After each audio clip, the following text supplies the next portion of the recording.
Welcome our YouTube channel GS with Ansu. Bihar प्रधान शिक्षक के लिए सेट प्रैक्टिस कराया जा रहा है, जिसमें आज हिस्ट्री से 50 क्वेश्चन को देखने वाले हैं।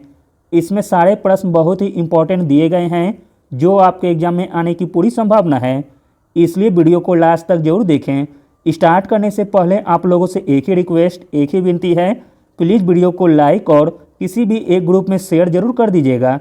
मैं आप लोगों के लिए कंटिन्यू मेहनत कर रहा हूं, आप लोग भी थोड़ा हेल्प कीजिए। चलिए शुरू करते हैं।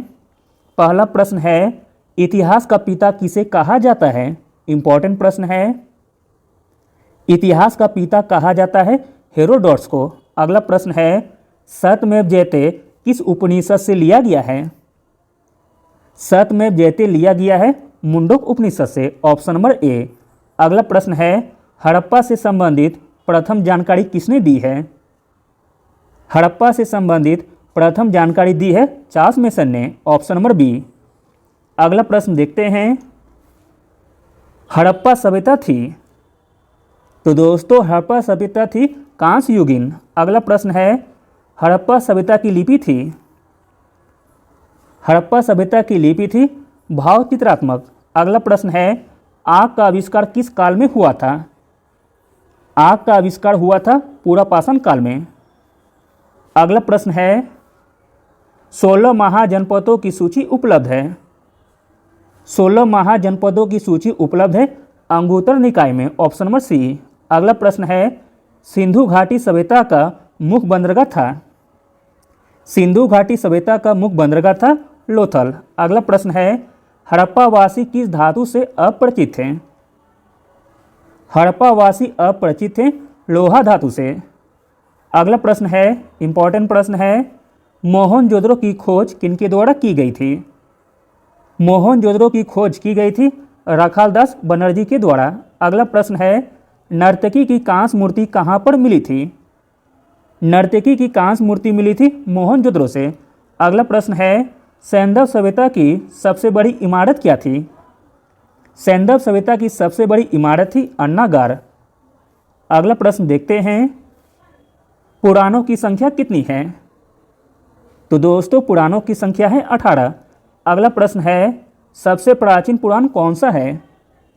सबसे प्राचीन पुराण है मत्स्य पुराण। अगला प्रश्न है, उपनिषदों की कुल संख्या कितनी है? उपनिषदों की कुल संख्या है 108। अगला प्रश्न है, उपनिषद किस विषय वस्तु से संबंधित है? उपनिषद संबंधित है दर्शन से। अगला प्रश्न है, गद एवं पद वाला वेद है? गद एवं पद वाला वेद है यजुर्वेद। अगला प्रश्न देखते हैं, शतपथ ब्राह्मण किससे संबंधित है? शतपथ ब्राह्मण संबंधित है यजुर्वेद से। अगला प्रश्न है, तंत्र मंत्र संग्रहित वेद कौन है? तो दोस्तों तंत्र मंत्र वाला वेद है अथर्ववेद। अगला प्रश्न है, भारतीय संगीत का जनक माना जाता है? भारतीय संगीत का जनक माना जाता है सामवेद को। अगला प्रश्न है, गायत्री मंत्र के रचयिता कौन है? गायत्री मंत्र के रचयिता हैं विश्वामित्र। अगला प्रश्न है, भागवत धर्म के प्रवर्तक किसे माना जाता है? भागवत धर्म के प्रवर्तक माना जाता है कृष्ण जी को। अगला प्रश्न है, ऋग्वेद में सर्वाधिक बार वर्णित नदी कौन सी है? इंपॉर्टेंट प्रश्न है। ऋग्वेद में सर्वाधिक बार वर्णित नदी है सिंधु नदी। अगला प्रश्न देखते हैं, ऋग्वेद में वर्णित सबसे पवित्र नदी कौन सी है? ऋग्वेद में वर्णित सबसे पवित्र नदी है सरस्वती नदी। अगला प्रश्न है, ऋग्वेद में वर्णित प्रमुख देवता किसे माना जाता है? ऋग्वेद में वर्णित प्रमुख देवता माना जाता है इंद्र को। अगला प्रश्न है, ऋग्वेद में सबसे बाद में बना मंडल कौन सा है? ऋग्वेद में सबसे बाद में बना मंडल है 10वां मंडल। अगला प्रश्न देखते हैं, प्राचीन हिंदू विधि के लेखक कौन हैं? प्राचीन हिंदू विधि के लेखक हैं मनु। अगला प्रश्न है, स्मृति ग्रंथों में सबसे प्राचीन कौन है? स्मृति ग्रंथों में सबसे प्राचीन है मनुस्मृति।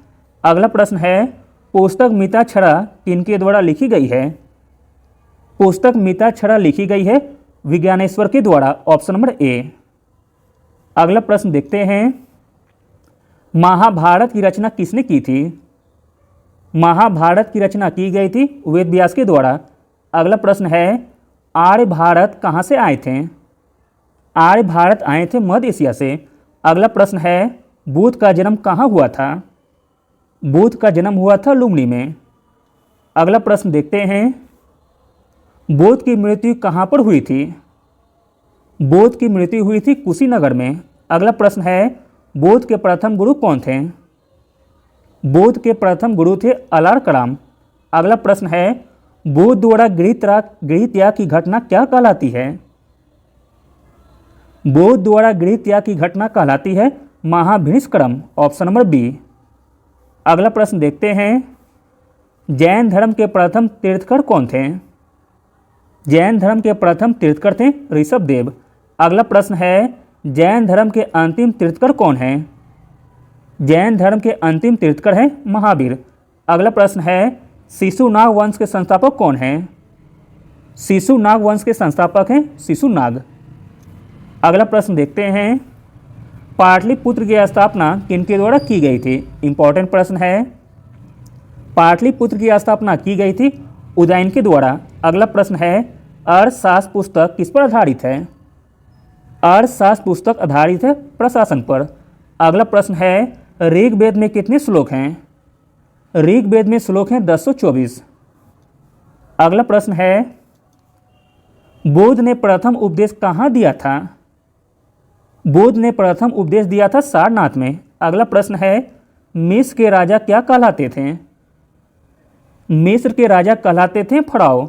अगला प्रश्न है, सबसे प्राचीन वेद है? सबसे प्राचीन वेद है ऋग्वेद। अगला प्रश्न है, बुद्ध ने सर्वाधिक उपदेश कहाँ दिए थे? बुद्ध ने सर्वाधिक उपदेश दिए थे श्रावस्ती में। अगला प्रश्न है, मौर्य वंश का संस्थापक कौन था? मौर्य वंश का संस्थापक था चंद्रगुप्त मौर्य। अगला प्रश्न है, हिजरी संवत की शुरुआत कब हुई थी? हिजरी संवत की शुरुआत की गई थी 622 ईस्वी में। अगला प्रश्न है, बुद्ध का प्रथम प्रवचन कहलाता है? इंपॉर्टेंट प्रश्न है। बुद्ध का प्रथम प्रवचन कहलाता है धर्मचक्र प्रवर्तन। अगला और अंतिम प्रश्न है, जैन धर्म के त्रिरत्न है? जैन धर्म के त्रिरत्न है सम्यक दर्शन, सम्यक ज्ञान तथा सम्यक आचरण। इसका राइट आंसर हो जाएगा ऑप्शन नंबर डी, उपयुक्त तीनों। Thank you.